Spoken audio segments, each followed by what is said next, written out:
کائنات میں وہ ہوتا ہے جو اللہ چاہتا ہے، وہ ہوگا جو اللہ چاہے گا، وہ ہوا جو اللہ نے چاہا۔ ساری دنیا کے انسان جو چاہتے ہیں اللہ کے بغیر نہیں کر سکتے، اللہ جو چاہتا ہے ہم سب کے بغیر کر دیتا ہے۔ یہ ذہن بنا کر پھر اللہ اس بات پہ لاتا ہے جب سب کچھ تیرے اللہ کے ہاتھ میں ہے تو اللہ کی مان کے چل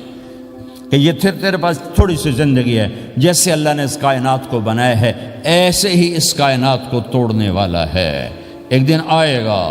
ازفت الازفہ، وہ قریب آ چکا ہے، لیس لہا من دون اللہ کاشفہ، اسے کوئی روک نہیں سکتا، ہٹا نہیں سکتا، وہ آئے گا۔ لا تأتیکم الا بغتہ، وہ اچانک آئے گا۔ وہ کیسے آئے گا؟ فَإِذَا نُفِخَ فِي الصُّورِ نَفْخَةٌ وَاحِدَةٌ، ایک آواز آئے گی بڑی خوفناک۔ ہے کیا عجب دن ہوگا، شب جمعہ آئے گی، جمعہ کی رات آئے گی، کسی کو نہیں خبر کہ آج کائنات کی آخری رات۔ پرندے واپس گئے ہوں گے اپنے درختوں پر، گھونسلوں پر، شیر اپنے ٹھکانوں پر، چیتے اپنے ٹھکانوں پر، بھیڑیے اپنے ٹھکانوں پر، بکریاں، اونٹ، گائے، بھینس اپنے اپنی جگہ پر۔ اور اگر یہ بولٹن اس وقت موجود ہوگا تو بولٹن کے باشندے سوئے ہوں گے اپنے گھروں میں، کوئی ادھر تیاری کہ میں نے جاب پہ جانا ہے، یہ میرا سامان پڑا ہے، میں نے اسکول جانا ہے، یہ میری کتابیں پڑھی ہیں، میں نے آفس جانا ہے، یہ میری فائلیں پڑھی، میرا لیپ ٹاپ پڑا ہوا ہے۔ یہ سب کچھ جیسے آج کی رات ہے ایسے ہی ایک رات آئے گی۔ دن جدا ہو کر کہے گا کہ میں کل آؤں گا، رات جدا ہو کر کہے گی میں تیرے بعد آؤں گی، اور تارے چاند ستارے بھی ابھر کر نکل کر کہیں گے ہم نے کل بھی نکلنا ہے اور ہم نے کل بھی طلوع ہونا ہے۔ سورج بھی غروب ہوتے ہوئے یہ سوچ رہا ہوگا کہ کل میں نے پھر بھی نکلنا ہے، اور چاند بھی سوچ رہا ہوگا کہ میں نے اگلے دن بھی نکلنا ہے، لیکن اللہ کے سوا فرشتوں تک کو نہیں پتا کہ آج آخری دن آ چکا ہے۔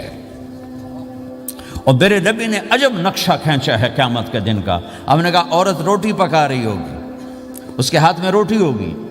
اب تو یہاں روٹی پکانے کا رواج بہت کم ہو گیا، لیکن پھر بھی پکاتے ہیں۔ روٹی پکا رہی ہوگی، اس کے ہاتھ میں روٹی ہوگی، ابھی توے پہ ڈالنے جا رہی ہوگی۔ اور ایک چیز آپ کے ہاں بالکل نہیں ہے، ہمارے ہاں اب بھی ہے کہ وہ دہی کو اس میں سے مکھن نکالتے ہیں، دہی کو وہ کرش کرتے ہیں، پھر اس میں سے مکھن نکال۔ یہ ہمارے گھروں میں ہوتا ہے، ہر گھر میں ہوتا ہے، خاص طور پر دیہاتوں میں۔ تو ایک عورت ایسے وہ اس دہی کو بلو کر کرش کر کے اس سے مکھن کا پیڑا یوں بنا رہی ہوگی، اور بنا کر برتن میں ڈالنے کے لیے ایسے کر رہی ہوگی، ایسے کر رہی ہوگی۔ یہ تہذیب اب آپ تو سمجھ نہیں سکتے چونکہ آپ تو ادھر کے لوگ بن گئے اب، تو ہمارے دیہاتوں میں اب بھی یہ تہذیب ہے، ایسے کر رہی ہوگی، ایسے کر رہی ہوگی۔ اور پھر آپ نے فرمایا کہ ایک آدمی اپنے اونٹ کو چارہ ڈالنے کے لیے اس جگہ کو صاف کر رہا ہوگا کہ میں صبح ہو گئی ہے، میں اونٹ کو چارہ ڈالوں، اور پھر میرا اونٹ کھائے، پھر اس کو لے کر میں کام پہ جاؤں۔ اور دکاندار جھاڑو دے کر اپنی سیٹ پہ بیٹھ چکا ہے، اور گاہک انٹر ہوتا ہے اور اسے کہتا ہے کہ 10 میٹر مجھے کپڑا چاہیے، اور اس کے لیے یوں کپڑا ناپ رہا ہے، ناپ کے 10 میٹر، 5 میٹر، 4 میٹر، 2 میٹر پر اس نے یوں کینچی رکھی، کینچی یہاں ہے، اور اس نے جیب سے پیسے نکالے اور گننے لگا کہ میں نے اس کو 100 پاؤنڈ دینا ہے۔ وہ گننے میں لگا ہوا ہے، یہ کاٹنے میں لگا ہوا ہے، اور دور کھیت میں ایک آدمی ہل چلا رہا ہے، اور ایک آدمی بیج ہاتھ میں لے کے یوں پھینکنے جا رہا ہے، اور ایک آدمی پانی لگانے کے لیے اس پانی کو ڈائیورٹ کر رہا ہے۔ اور ادھر بازار میں جلدی لوگ بھاگے جا رہے ہیں، جاب والے ایک نوالا منہ میں ہے، ایک ہاتھ میں، اور بھاگے جا رہے ہیں۔ میں آج لیٹ ہو چکا ہوں، میرا جاب کا ٹائم جا رہا ہے، میرا اسکول کا ٹائم جا رہا ہے۔ یہ ایسا ہی ایک سما ہوگا، بولٹن اٹھے گا، انگلینڈ اٹھے گا، امریکہ اٹھے گا، ایشیا اٹھے گا، یورپ اٹھے گا، افریقہ اٹھے گا، ہندوستان اٹھے گا، پاکستان اٹھے گا، Burma, Malaysia, Thailand, Indonesia اسی طرح اٹھیں گے جیسے روزانہ اٹھتے ہیں، پر اللہ کے سوا کسی کو نہیں پتہ کہ آج شام ہو گئی ہے۔ لہٰذا ایسے، اور ایک ماں چھوٹے بچے کو ناشتہ کرا رہی، جلدی سے اس کو اسکول لے جانا ہے، تو بریڈ اس کے ہاتھ میں، اس کے منہ میں ڈالے، یہاں تک نوالا ہے، یہاں تک نوالا آیا ہے، یہاں تک نوالا آیا ہے، اور اس نے یہاں کینچی رکھی ہے، اس نے جیب سے نکال کر پیسے گننے شروع کیے ہیں، وہ پانی کو ڈائیورٹ کر رہا ہے، وہ یوں مٹھی بھر کے اپنا بیج پھینک رہا ہے، وہ اونٹ کے کھانے کی جگہ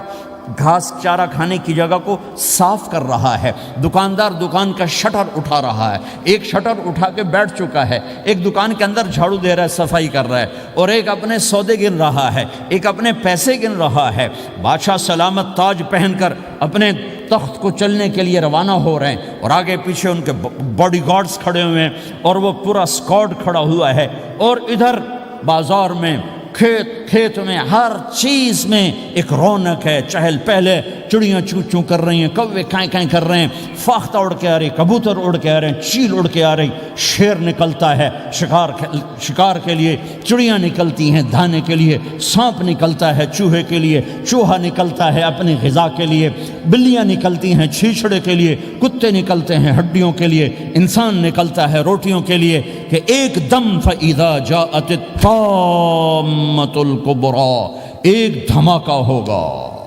ہائے ہائے، اور وہ کینچی والے کی کینچی یوں گر جائے گی، کپڑا یوں گر جائے گا، نوٹ والے کے ہاتھ سے نوٹ یوں بکھر جائیں گے، بٹوا یوں بکھر جائے گا، بیج والے کا ہاتھ یوں گرے گا، بیج وہیں گر جائے گا، نوالا بنانے والی کے ہاتھ میں نوالا بیٹے کے منہ تک نہیں جائے گا، یوں گر جائے گا، اور روٹی پکانے والے کے ہاتھ سے روٹی توے پر نہیں جائے گی، یوں گرے گی، توا وہ جائے گا، وہ جائے گی، معصوم بچے کو گود میں لے کر دودھ پلانے والی بچے کو یوں پھینکے گی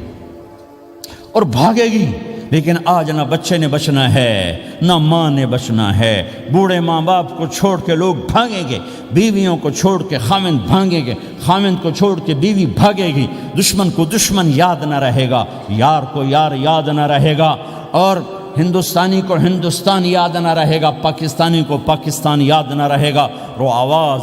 ایک دم تیز ہوگی، تیز ہوگی، تیز ہوگی، تیز ہوگی، آواز کی شدت کانوں کے پردے پھاڑتی جا رہی، پر انسان بڑا سخت جان ہے، یہ نہیں مرے گا، پہلے جانور مریں گے،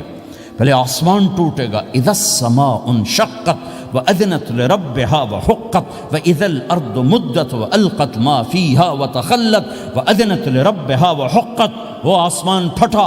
اذا الشمس قُوِّرَتْ، وہ سورج ختم ہوا، وَإِذَا النُّجُومُ انْكَدَرَتْ، وہ ستارے جھڑ گئے، ٹوٹ گئے، وَإِذَا الْجِبَالُ سُيِّرَتْ، پہاڑ ریت بن گئے، وَإِذَا الْعِشَارُ عُطِّلَتْ، جانور منہ اٹھا کے بھاگ پڑے، اذا السماء انفطرت، آسمان پھٹا، وَإِذَا الْكَوَاكِبُ انتثرت، ستارے ٹوٹے، وَإِذَا الْبِحَارُ فُجِّرَتْ، سمندروں میں آگ لگ گئی، وَإِذَا الْقُبُورُ بُعْثِرَتْ، قبریں اکھڑ گئیں، انسان ادھر بھاگا ادھر بھاگا، ہر چیز کو تباہ ہوتے دیکھ رہا ہے، پہاڑ ریت بن رہے ہیں، جنگلوں میں آگ لگ رہی ہے، سمندروں میں آگ لگ رہی ہے، آنکھوں کے سامنے سورج کو بکھرتا دیکھیں گے، اندھا ہوتا جہان، چاند ٹکڑے ٹکڑے، تارے ٹکڑے ٹکڑے، آسمان ٹکڑے ٹکڑے، اور ان کی ایسی سخت جان، یہ سب دیکھیں گے۔ ان سارے مناظر کے بعد پھر میرے اللہ کی ایک خوفناک اسرافیل کی آواز آئی، اور سب، آج کوئی رونے والا نہیں ہے، آج کوئی کفن دینے والا نہیں ہے، آج کوئی قبر میں ڈالنے والا نہیں ہے، آج کوئی کندھا دینے والا نہیں ہے، آج سب کی اکٹھی موت ہے، آج سب ختم ہیں۔ پھر میرا رب پہلے آسمان کے فرشتوں کو موت دے گا، پھر دوسروں کو، پھر تیسرا آسمان، پھر چوتھا آسمان، پھر پانچواں آسمان، پھر چھٹا آسمان، پھر ساتواں آسمان، پھر اللہ تعالیٰ عرش کے فرشتوں کو موت دے گا، پھر اللہ تعالیٰ فرمائے گا جبریل میکائیل مر جائیں، تو اللہ تعالیٰ کا عرش سفارش کرے گا، یا اللہ جبریل میکائیل تو نہ مریں، ان کو تو بچا لے، تو اللہ تعالیٰ فرمائیں گے اسکت فقط کتبت الموت علی من کان تحت عرشی، خاموش رہو، میرے عرش کے نیچے سب نے مرنا ہے۔ جبریل مر جائے گا، میکائیل مر جائے گا، پھر اللہ پوچھے گا کون باقی ہے، تو وہ کہے گا یا اللہ اسرافیل جو پھونک رہا ہے وہ باقی ہے اور میں باقی ہوں۔ اللہ کہیں گے اسرافیل مر جائے، تو اسرافیل وہ جو ہاتھ میں لے کے پھونک مار رہے ہوں گے، سور وہ ان کے ہاتھوں سے گرے گا اور اسرافیل میں گرے گا، اور وہ سور یوں اڑتا ہوا اللہ کے عرش کے ساتھ جا کر ٹک جائے گا۔ پھر اللہ فرمائے گا کون باقی ہے؟ اب اسرائیل کی ٹانگیں کانپیں گی، سب کو موت کا ذائقہ چکھانے والا آج خود چکھنے لگا ہے۔ کون باقی؟ یوں دھڑ دھڑ دھڑ دھڑ دھڑ دھڑ ٹانگیں، یا اللہ بس اب تو تیرا یہ غلام باقی ہے، باقی تو سب اتر گئے موت کے گھاٹ۔ تو میرا اللہ تعالیٰ کہے گا مت فإنک خلق من خلق، تو بھی مر جا، تو بھی میری ایک مخلوق ہے۔